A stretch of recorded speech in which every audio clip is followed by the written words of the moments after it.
Hello everyone, welcome to right choice.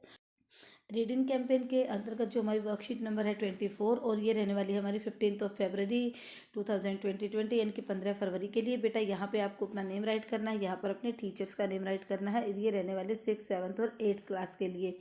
तो आज की हमारी एक्टिविटी है जो वो कैलेंडर के बेस पे है। यहाँ पर तो 2022 का कैलेंडर दिया हुआ है, तो हमें देखना है कि कैलेंडर की स्टडी हम किस प्रकार से करते हैं। आइए देखते हैं। यहाँ पर बेटा कैलेंडर दिया हुआ है। यहाँ पर आप देख सकते हो नेम ऑफ द मंथ है जनवरी, फरवरी, मार्च, अप्रैल, मई, जून, जुलाई, अगस्त, सितंबर, अक्टूबर, नवंबर, दिसंबर। ठीक है, तो ये हमारे जैसे मंथ्स दिए हुए हैं। यहाँ पर डे हैं और ये सारी की सारी डेट्स हैं। तो आगे बढ़ते हैं। अब ये कहता है कि कैलेंडर को देखकर आपने क्या क्या डिटेल्स जानी, यानी कि क्या क्या डिटेल आपने ऑब्जर्व की कि कैलेंडर पे क्या क्या चीज़ें मेंशन होती है। जैसा कि आपको बताया कि 12 मंथ्स होते हैं एक साल में, और उनके नेम यही जनवरी, फरवरी, मार्च, अप्रैल, मई, जून, जुलाई, अगस्त, सितंबर, अक्टूबर, नवंबर एंड दिसंबर, यानी कि साल में 12 मंथ्स होते हैं। सेकंड की तरफ बढ़ते। सेकंड में क्या कहता है, there are 366 days in a year, कि एक साल में 365 और 366 दिन होते हैं। जो लीप का साल होता है उसमें 366 दिन होते हैं, अदरवाइज ईयर में 365 दिन ही होते हैं। और जो लीप का साल है बेटा वो हर 4 साल बाद आता है, इसलिए उसमें 360 डेज होते हैं। और वो 4 साल बाद क्यों आता है, क्योंकि हमारा जो मंथ जो ईयर होता है ना, वो 365 दिन प्लस 6 घंटे का होता है। ठीक है, तो ये 6 घंटे हर 4 साल बाद 6 + 6 + 6 + 6, तो इस तरह से ये 6 घंटे मिलकर 24 घंटे बना देते हैं। और 24 घंटों में जैसे कि एक दिन होता है पूरा, तो इसलिए 4 साल बाद लीप का साल आता है। अब आपको कैसे पता चलेगा कि कौन सा ईयर लीप का है कौन सा नहीं। अब जैसे 2012 है, 16 है, 20 है, और अब 2024 जो आएगा वो लीप का ईयर होगा। बेटा आपको कैसे पता लगेगा, मान लो कैसे पता चलेगा कि ये लीप का ईयर है या नहीं, तो आपको क्या करना है, 2012 जैसे गिवन तो इसको 4 से डिवाइड करके देखना। तो 4×5 = 20 हो गया जैसे, तो अब 1 है तो एक और 0 यहाँ पे चढ़ा देते, फिर 2, 4 3 = 12, यानी कि हमारा जो डिवाइड ये 4 से पूरा हो गया, कुछ भी रिमाइंडर ना बचे, जो पूरा पूरा डिवाइड हो जाए 4 से और यहाँ पर रिमाइंडर 0 बचे, तो समझ लेना वो ईयर हमारा लीप ईयर होता है।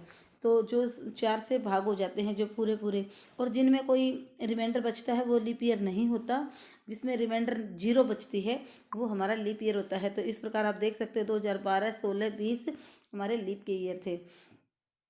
अब बात करते हैं कि कुछ एक महीने होते हैं जैसे जनवरी, मार्च, मई, जुलाई, अगस्त, अक्टूबर एंड दिसंबर, इनमें 31 दिन होते हैं। Otherwise April, June, September and November है 30 डेज। फरवरी होती है उसमें कभी 28 या कभी 29 दिन होते हैं। जब लीप का वर्ष होता है तो वहाँ पर फरवरी में एक दिन ऐड कर दिया जाता है, इसलिए वहाँ पर 29 डेज होते हैं। और सप्ताह में 7 दिन होते हैं, उनके नेम है Sunday, Monday, Tuesday, Wednesday, Thursday, Friday and Saturday. तो ये हमारा कैलेंडर की डिटेल थी। अब आइए क्वेश्चन को जानते हैं। Find today's date in the calendar and circle it, यानी कि कैलेंडर में हमें क्या करना, फर्स्ट क्वेश्चन का आंसर हमें कैलेंडर में आज की डेट जाननी है और उसको सर्कल करना है। तो आइए ढूंढते हैं आज की डेट। जैसे कि 15 फरवरी है, सबसे पहले हम कैसे ढूंढेंगे, फरवरी का मंथ देखेंगे। तो ये हमारा फरवरी का मंथ है और ये रही हमारी आज की डेट 15 फरवरी। ठीक है, तो आपको ऐसे ही सर्कल करना है। तो ये हमारा फर्स्ट का क्वेश्चन का आंसर हो गया। अब सेकंड क्वेश्चन देखते हैं।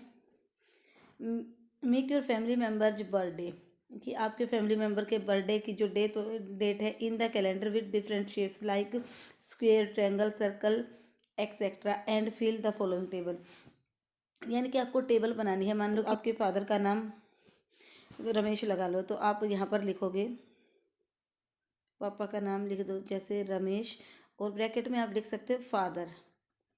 ठीक है, उसकी डेट ऑफ बर्थ क्या, मान लो कि आपके फादर का बर्थ 30 नवंबर को आता है, तो यहाँ पर आप लिखोगे 30/11। ठीक है, यानी कि 30 नवंबर आप लिख सकते हो।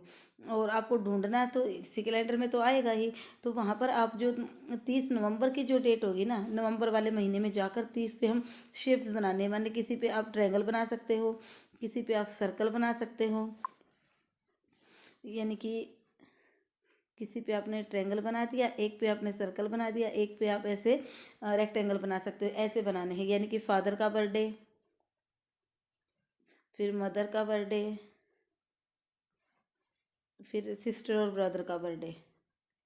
तो यहाँ पर उनके डेट लिख सकते हो। मान लो कि आपको 30/11 ढूंढनी है, यहाँ पे किसी में 25/9 ढूंढनी है, किसी पे आपको मान लो कि 10 मार्च ढूंढना है। तो आप उन पे ऐसे ही 30 मार्च वाले पे ये कर देना, इस वाले पे ये कर देना, और इस वाले पे ऐसे रेक्टेंगल बना देना। तो जैसे देखिए कि 30/11 वाला ही ढूंढना है हमें। तो 30/11 हमारे कहाँ पे है, ये रहा नवंबर मंथ है हमारा। तो नवंबर में 11वां महीना होता है, इसलिए हमें क्या करना है, 30 से सर्कल लगा देना है। या कहीं पर आपको मान लो कि 26 अक्टूबर का देखना है, किसी का बर्थडे 26 अक्टूबर को है, तो 26 अक्टूबर पे आप ऐसे ट्रायंगल बना सकते हो। मान लो कि आपको ढूंढना है 14 सितंबर, तो 14 सितंबर पे आप ऐसे करके एक स्क्वायर भी बना सकते हो। तो ऐसे आपको जब आपके फैमिली मेम्बर का बर्थडे होता है जिस डेट को, उस डेट पे आपको इस टाइप में शेप्स बनाने हैं। होप आपको समझ में आ गया होगा। अब देखते हैं कि नेक्स्ट और last question, fan when and for what purpose do you use the calendar in your daily life, कि डेली लाइफ में आप कैलेंडर का यूज़ कब करते हो। Discuss with your teachers and classmates, तो अपने टीचर और अपने क्लासमेट मतलब अपने साथ पढ़ने वाले अपने फ्रेंड्स के साथ इस बात पर डिस्कस करनी है, और ये अपने लिखना भी है। तो आप इसका आंसर ऐसे लिख सकते हो, we use calendar to see date, day and year. ठीक है, we use calendar to see, SW है ये, to see date, day and year. Hindi वाले बच्चे भी सेम ऐसे ही लिख सकते हैं कि हम कैलेंडर का प्रयोग तिथि, दिन और महीना देखने के लिए करते हैं। तो ये थी बच्चों आज की हमारी वर्कशीट। उम्मीद है आपको पसंद आई होगी।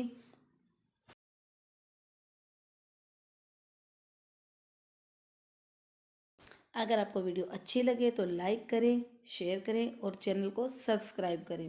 Thank you.